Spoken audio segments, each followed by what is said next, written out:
Hello friends, welcome to GK study. तो आज की इस वीडियो में हम बात करने वाले हैं हिमाचल प्रदेश करंट अफेयर्स के बारे में। तो अक्टूबर 2020 के जितने भी इंपॉर्टेंट करंट अफेयर बनते हैं उसको हम इस वीडियो में डिस्कस करेंगे। तो ये पार्ट 1 है, एक और पार्ट भी जो है वो इसका सेकंड पार्ट भी आएगा। तो फिलहाल के लिए 1 पार्ट को डिस्कस करते हैं और आपको बहुत जल्दी जो है वो सेकंड पार्ट भी देखने को मिलेगा। उससे पहले अगर आप हिमाचल प्रदेश HPJIT के फॉर्म भर चुके हो और उसकी टेस्ट सीरीज को जो है वो ज्वाइन करना चाहते हो तो डिस्क्रिप्शन में मैंने लिंक डाल दिया है। सिंपल सा करना क्या है, आपको परीक्षा ऐप को डाउनलोड करना है, वहां पर जाकर साइन इन वगैरह करना है, अपनी स्टेट को सिलेक्ट करना है। उसके बाद टेस्ट वाले सेक्शन में जाकर जो है वो आपको टेस्ट जो है वो सिलेक्ट कर लेना है। तो सबसे पहले तो आप डेमो टेस्ट दे सकते हो, वहां पर डेमो टेस्ट दिया गया है, यानी कि किस तरह का पैटर्न है। 170 क्वेश्चन जो है वो टोटल दिए गए हैं, 120 उसमें से कंप्यूटर के हैं और 50 जो है वो मिसलिनियस है, यानी कि जीके, हिंदी, इंग्लिश और साइंस वगैरह आपके कॉम्बिनेशन में आपको मिलेंगे। तो वैसे तो यूट्यूब पे क्लासेस चली हुई है, ठीक है, जिनको आपने जो है वो जरूर देखा होगा, बट फिलहाल के लिए हेल्थ इशू के चलते जो है उसको मैंने थोड़ी देर के लिए स्टॉप किया था, बट बहुत जल्दी वो कंटिन्यू हो जाएंगी। साथ ही साथ जो है वो आप टेस्ट सीरीज के थ्रू जो है वो ये चेकआउट कर सकते हैं कि आपकी प्रिपरेशन जो है वो कितनी है। तो यूज अगर आप उसको परचेज करना चाहते हो तो आपको कूपन कोड यूज करना पड़ेगा जीके स्टडी 50, जिससे आपको डायरेक्टली 50% का डिस्काउंट मिल जाएगा। ठीक है, तो अभी दिवाली तक जो है वो 50% चलाया हुआ है, हो सकता है कि आगे चलकर 40% हो जाए। तो इंग्लिश और हिंदी दोनों लैंग्वेज में आपको मिलेंगे, जिसमें भी आपको लगता है आप जो है वो टेस्ट दे सकते हैं। बात करते हैं सबसे पहले क्वेश्चन के बारे में। तो सबसे पहला क्वेश्चन है, अटल टनल की कुल लंबाई जो है वो कितनी है। तो इसके बारे में तो अटल टनल के बारे में आप न्यूज में बहुत बार पढ़ चुके होंगे, तो वो आपको बताना है कि कितनी जो है वो टोटल लेंथ है अटल टनल की। 4 आपके पास ऑप्शन दिए गए हैं और एक और बात याद रखिएगा, कमेंट करके जरूर बताइएगा पूरे क्वेश्चंस में से आपके जो है वो कितने करेक्ट है। ठीक है, या ये भी बता दीजिएगा कि कितने रॉन्ग हुए हैं, ताकि उसी हिसाब से जो है वो आगे की वीडियोस बनाई जाए। तो इसका जो सही आंसर है वो है 9.02 किलोमीटर। अटल टनल की लंबाई है 9.02। अब कई बार क्या होता है कि 9.2 लगा देते हैं कैंडिडेट, बट ऐसा नहीं है, 9.02 जो है वो अटल टनल की लंबाई है। कुछ अगर डिटेल में बात की जाए तो लोकेशन जो है वो आपको पता ही है, रोहतांग हिमाचल प्रदेश, लेह मनाली हाईवे जो है वो इसको बोला जाता है बेसिकली। इसकी अगर बात करें कि कंस्ट्रक्शन यानी इसका वर्क जो है वो कब से शुरू हुआ था, तो 28 जून 2010 से जो है वो इसका जो है फाउंडेशन जो रखी गई थी वो 2010 में रखी गई थी और इसकी जो ओपनिंग हुई है वो 3 अक्टूबर 2020 को हुई है। ऑपरेटर कौन है? बॉर्डर रोड ऑर्गेनाइजेशन जो है BRO इसके ऑपरेटर हैं। और इसकी अगर लेंथ की बात करें 9.02 किलोमीटर, जो कि मैं ऑलरेडी आपको बता चुका हूं। ऑपरेटिंग स्पीड की बात करें तो 40 से 80 किलोमीटर प्रति घंटे की स्पीड जो है इसकी रखी गई है। ठीक है, और ये जो आपकी टनल बनी है ये आपकी मनाली से लेह के बीच में है, तो इसने अप्रॉक्स जो है वो 46 किलोमीटर डिस्टेंस को जो है वो रिड्यूस किया है। तो ये सारी बातें जो है वो आपको पता होनी चाहिए अगर आप अटल टनल के बारे में पढ़ रहे हो, और आई होप आपको पहले से जो है वो ये चीजें पता होगी। नेक्स्ट क्वेश्चन की बात करते हैं। हिमाचल प्रदेश सरकार ने 2020-21 में प्रधानमंत्री राष्ट्रीय बांस मिशन योजना के तहत बांस के कितने पौधे लगाने का जो है वो लक्ष्य रखा है। 4 आपके पास ऑप्शन दिए गए हैं, यानी कि जो आपकी ये प्रधानमंत्री नेशनल बैम्बू मिशन स्कीम चल रही है उसके तहत हिमाचल प्रदेश में जो है वो 2020 और 21 में कितने पौधे लगाए जाएंगे।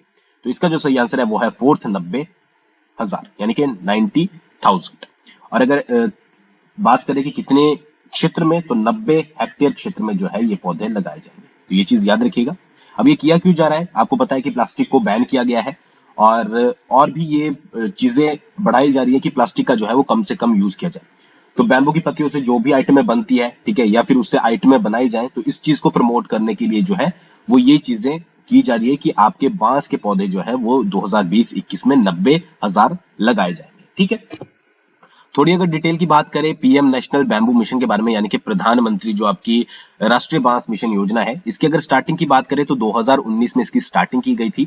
अब इसमें किया क्या जाता है कि जो आपकी ये प्रधानमंत्री नेशनल बैम्बू स्कीम है, इसके अंडर कोई भी व्यक्ति जो भी कल्टीवेटर है बैम्बू का, यानी कि जो भी बांस के पौधे लगाएगा, उसको 120 रुपए जो है पर प्लांट गवर्नमेंट की तरफ से दिए जाएंगे। यानी कि जो पर प्लांट होता है उसका खर्चा 240 रुपए तक का आता है अप्रॉक्स, तो उसमें से 120 रुपए जो है वो आपके गवर्नमेंट की तरफ से दिए जाएंगे 3 साल के लिए। ठीक है, तो ये आप पूरा यहाँ पर पढ़ सकते हैं और एक तरह से आप ये समझ लीजिए कि सब्सिडी ही हो गई है कि 240 रुपए आपका पर प्लांट आता है और उसमें से 120 रुपए आपकी गवर्नमेंट के द्वारा दिए जाएंगे। ठीक है, और तो इसका नाम जो है वो नेशनल बैम्बू मिशन रखा गया है और इसको लॉन्च किया गया है खादी ग्रामोद्योग कमीशन के द्वारा। ठीक है, तो ये 3-4 पॉइंट जो है वो आपको याद रखने हैं, ताकि कब से शुरुआत हुई थी, किसके द्वारा लॉन्च किया गया है और कितनी सब्सिडी, यानी कि पर प्लांट जो है वो कितने रुपए दिए जाते हैं, तो 120 रुपए दिए जाते हैं। ठीक है, जो भी बैम्बू के कल्टीवेटर्स होते हैं। ठीक है, एक और थोड़ी सी इंपॉर्टेंट बात के बारे में बात करेंगे, बट ये एग्जाम के पॉइंट ऑफ व्यू से इंपॉर्टेंट नहीं है, बट फिर भी आपको पता होना चाहिए। नेशनल बैम्बू मिशन का जो है वो लोगो है वो इस टाइप का दिखता है। तो इसके लिए जो है वो माई गवर्नमेंट प्लेटफॉर्म ने ऑनलाइन जो है वो कॉन्टेस्ट करवाया था, जिसमें 2033 एंट्रीज जो है वो आई थी। यानी कि ये किसी गवर्नमेंट के द्वारा नहीं बनाया गया है, इसके लिए ऑनलाइन कंपटीशन जिस तरह तरीके के होते हैं, कॉन्टेस्ट वगैरह वो करवाए गए थे। और उसमें से जिन्होंने ये लोगो बनाया था उनका नाम है श्री साई राम गौडी इडगी, जो कि तेलंगाना स्टेट से है। ठीक है, तो 2033 एंट्रीज में से जो है वो इनका लोगो चुना गया था। तो मुझे लगा कि आपको बताना चाहिए, आपको पता होना चाहिए, तो ये भी आप इंपॉर्टेंट इंफॉर्मेशन अपने पास रख सकते हो। नेक्स्ट क्वेश्चन की बात करते हैं। सुनहु उठाऊ सिंचाई परियोजना हाल ही में ही हिमाचल प्रदेश के किस जिले में शुरू की गई है? सुनहु उठाई सिंचाई परियोजना, 4 आपके पास ऑप्शन दिए गए हैं। तो इसका जो सही आंसर है वो है आपका कांगड़ा। कांगड़ा में जो है ये शुरू की गई है। और अगर आपसे विधानसभा क्षेत्र या एरिया पूछ लिया जाता है तो सुलह विधानसभा क्षेत्र में जो है ये शुरुआत की गई है। दोनों चीजें आपको पता होनी चाहिए। नेक्स्ट क्वेश्चन की बात करते हैं। हिमाचल प्रदेश में धान का कितने प्रतिशत क्षेत्र जो है वो कांगड़ा और मंडी जिले में आता है? यहाँ पर जो दोनों को प्लस करके पूछा गया है, कांगड़ा प्लस आपका मंडी जिले में। तो इसका जो सही आंसर है वो है आपका 70%। ठीक है, मोर देन 65% भी कई बार लिखा होता है। ठीक है, तो ये भी आप याद रखिएगा। मैंने जितना एनालाइज किया है प्रीवियस पेपर्स को, तो या तो 70% या मोर देन, अगर मोर देन हुआ तो 65% आप जो है वो लगा सकते हैं। तो 70% एरिया जो है वो कांगड़ा और मंडी जिले में आता है। ठीक है, और अगर बात करें एक और पॉइंट की, तो हिमाचल प्रदेश में लगभग 76,000 हेक्टेयर भूमि पर जो है वो धान की खेती की जाती है। ठीक है, सबसे पहला पॉइंट तो आपको ये याद रखना है कि जो आपका मंडी जिले और कांगड़ा जिले में आता है वो आता है 70%। सेकंड है कि हिमाचल प्रदेश में लगभग कितने हजार हेक्टेयर भूमि पर धान की खेती की जाती है? तो वो है आपका 76,000। ठीक है, कुछ धान की वेराइटीज की बात करें तो Himalaya 2216, Himalaya 741, China 988, IR 579, R 575, PR 108 और PR 109, ये जो है वो कुछ इंपॉर्टेंट आपकी वेराइटीज हैं धान की। ठीक है, वैसे तो बहुत सारी वेराइटीज होती है, बट ये कुछ इंपॉर्टेंट है। बाकी तो आपको बुक्स में भी मिल जाएगी, बट जो थोड़ी डिफरेंट थी वो मैंने आपको यहाँ पर बता दी। तो इनको भी जो है वो आप अच्छे से याद रख सकते हैं। नेक्स्ट की बात करते हैं। मुख्यमंत्री युवा निर्माण योजना निम्नलिखित में से किससे संबंधित है? मुख्यमंत्री युवा निर्माण योजना, तो इसका जो सही आंसर है वो है आपका स्टेडियम। ठीक है, याद रखिएगा। इसके बारे में थोड़ी डिटेल में बात कर लेते हैं। देखिए, जो मुख्यमंत्री युवा निर्माण योजना है, इसकी शुरुआत आपकी की गई थी 2019 में। और इस योजना के तहत हिमाचल प्रदेश के सभी विधानसभा क्षेत्रों में 15 लाख की लागत से जो है वो 2 बहुउद्देशीय स्टेडियम जो है वो बनाए जाएंगे। आई थिंक आपको क्लियर हो गया होगा। क्या क्लियर हुआ है कि मुख्यमंत्री युवा निर्माण योजना जो है वो आपकी 2019 में चली थी। ठीक है, इसमें क्या जाएगा कि 15 लाख रुपए खर्च किए जाएंगे और जितने भी विधानसभा क्षेत्र हैं उसमें 2 स्टेडियम, बहुउद्देशीय स्टेडियम जो है वो बनाए जाएंगे। तो ये 3 पॉइंट जो है वो आपको इसके बारे में पता होने चाहिए। नेक्स्ट क्वेश्चन की बात करते हैं। हाल ही में ही निम्नलिखित में से किस जिले में बाइक एम्बुलेंस सेवा की शुरुआत जो है वो की गई? ठीक है, 4 आपके पास ऑप्शन है। इसका जो सही आंसर है वो है आपका मंडी। हाल ही में ही जो है वो मंडी जिले में शुरू की गई है बाइक एम्बुलेंस सेवा। कुछ और डिटेल के बारे में बात करें तो मंडी जिले के साथ साथ जो है ये सेवा कांगड़ा के धर्मशाला में भी शुरू की गई। यानी कि एक साथ जो है वो मंडी प्लस धर्मशाला में इसकी शुरुआत की गई। बट अगर इसकी स्टार्टिंग की बात करें तो 2018 में जो है वो बाइक एम्बुलेंस सेवा की शुरुआत की गई थी। कहां से? शिमला से। तो यानी कि 3 जगह अभी जो है वो बाइक एम्बुलेंस सेवा जो है वो शुरू हुई है। फर्स्ट आपका शिमला में हुई थी, जिसकी स्टार्टिंग हुई थी आपकी 2018 में। उसके बाद सेकंड आपकी कहां पर हुई? मंडी में। और फिर आपकी जो है वो धर्मशाला में कब हुई? 2020 में। तो ये चीजें जो है वो आपको याद रखनी है। नेक्स्ट क्वेश्चन की बात करते हैं। बंदरों की समस्या के निवारण के लिए हाल ही में ही किस जिले में हेल्पलाइन नंबर की जो है वो शुरुआत की गई है? तो इसका जो सही आंसर है वो है आपका शिमला। शिमला में जो है वो बंदरों का प्रकोप बहुत ज्यादा है, तो उसके चलते उसको ध्यान में रखते हुए जो है वो एक हेल्पलाइन नंबर की शुरुआत की गई है, जिसको आप यहाँ पर देख सकते हैं। ठीक है, इस हेल्पलाइन पर अगर आपको बहुत ज्यादा प्रॉब्लम है तो आप जो है वो कॉन्टैक्ट कर सकते हैं। नेक्स्ट क्वेश्चन की बात करते हैं। राष्ट्रीय शिक्षा नीति लागू करने वाला भारत का पहला राज्य कौन सा है? तो ये तो मैं बहुत बार बता चुका हूं। ठीक है, आई थिंक आपको भी पता होगा। इसका जो सही आंसर है वो है आपका हिमाचल प्रदेश। ठीक है, तो बहुत सारे ऐसे जो है वो करंट अफेयर हैं जो ऑलरेडी मैं इंस्टाग्राम पर पहले ही पोस्ट कर चुका हूं, क्योंकि हम अक्टूबर के बारे में पढ़ रहे हैं, चल रहा है नवंबर, और डेली में जो है उस पर अपडेट करता रहता हूं। तो अगर आपने अभी तक फॉलो नहीं किया है तो आपको करना क्या है कि HP_GK_official इस पेज पर जाकर जो है वो आप फॉलो कर सकते हो, ताकि आपको डायरेक्टली जो है जो भी लेटेस्ट न्यूज है वो आप तक पहुंच जाए। ठीक है, ताकि आगे जब हम डिस्कस करें तो आपका कॉन्फिडेंस बिल्ड हो कि मुझे तो पहले से ही सारे क्वेश्चन आते हैं। नेक्स्ट क्वेश्चन की बात करते हैं। हिमाचल प्रदेश में किस जिले के पुलिस थाने को देश के शीर्ष स्थानों में जो है वो शामिल किया गया है? अब इसको भी मैं ऑलरेडी पहले अपने इंस्टाग्राम पेज पर डाल चुका था, तो इसका जो सही आंसर है वो है आपका शिमला। जिला पूछा गया है किस जिले के पुलिस थाने को, पुलिस थाने का नाम नहीं पूछा गया है। दो तरीके से क्वेश्चन बन सकते हैं, पहला बन सकता है आपका किस जिले के पुलिस थाने को, दूसरा पुलिस थाने के नाम से। ठीक है, तो शिमला जिले का पुलिस थाना है। और अगर बात करें कौन सा पुलिस थाना है, तो वो है आपका चौपाल पुलिस थाना, शिमला में स्थित है। ठीक है, रैंकिंग की अगर बात करें तो 6th प्लेस जो है वो आउट ऑफ 10 चौपाल पुलिस थाने को मिला है, तो एक बहुत अच्छी बात है। तो 3-4 क्वेश्चन इससे रिलेटेड बन सकते हैं जो कि आपको अच्छे से ध्यान रखने होंगे। नेक्स्ट क्वेश्चन की बात करते हैं। RAS तकनीक निम्नलिखित में से किस व्यवसाय से संबंधित है? RAS तकनीक के बारे में पूछा गया है, तो इसका जो सही आंसर है वो है आपका मछली पालन। ठीक है, RAS तकनीक जो है वो मछली पालन से रिलेटेड है। इसके बारे में थोड़ी डिटेल में बात करते हैं। तो RS की फुल फॉर्म होती है रीसर्कुलेटरी एक्वाकल्चर सिस्टम। ठीक है, अब ये रीसर्कुलेटरी एक्वाकल्चर सिस्टम क्या है कि इसमें क्या होता है कि इंडोर टैंक्स बनाए जाते हैं। ठीक है, आपने देखा होगा कि मछली के टैंक्स ज्यादातर बाहर होते हैं, बट इसमें किसी स्ट्रक्चर के अंदर जो है वो आपके इंडोर टैंक्स इस तरह से आप देख सकते हैं बनाए जाते हैं, और उसमें जो है मछली उत्पादन किया जाता है। अब ये न्यूज में क्यों था, क्योंकि RS टेक्निक के अंडर जो है वो हिमाचल प्रदेश में 15 फिश पॉन्ड का जो है वो 2020 से 25 के बीच में जो है वो निर्माण किया जाएगा।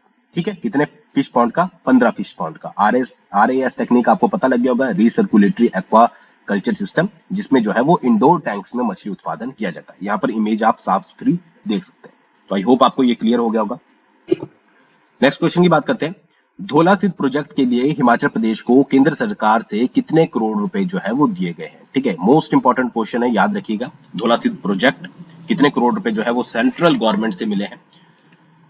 तो इसका जो सही आंसर है वो है आपका 687 करोड़ रुपए। डिटेल में हम बात करेंगे यहाँ पर। देखिए, धौला सिद्ध जो प्रोजेक्ट है वो आपका जो है वो हमीरपुर में जो है वो शुरू होगा। कौन सी नदी होगी? व्यास नदी होगी। कितने मेगावाट का प्रोजेक्ट होगा? 66 मेगावाट का प्रोजेक्ट होगा।